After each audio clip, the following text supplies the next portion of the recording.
அப்போ குரு பகவானுடைய பார்வை 9வது பார்வை உங்கள் ராசி மேலே படுது. ஒன்று.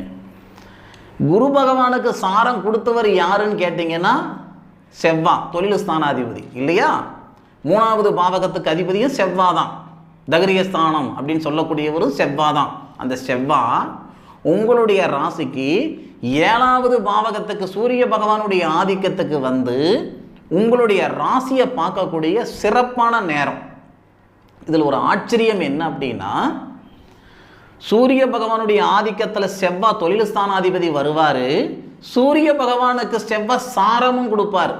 ஜூன் மாதம் 6ஆம் தேதி, ஜூன் 6ஆம் தேதி தானுங்க செவ்வாவுடைய பயிற்சி. அந்த தருணத்தில் சூரிய பகவானே செவ்வாவுடைய நட்சத்திரத்தில் தான் இருப்பார். பிரமாதமான நேரம். சூரிய மங்கள யோகம்னு சொல்லுவாங்க அது. அதாவது சூரிய பகவானுடைய ஆதிக்கத்தில் செவ்வாவுடைய நட்சத்திரம்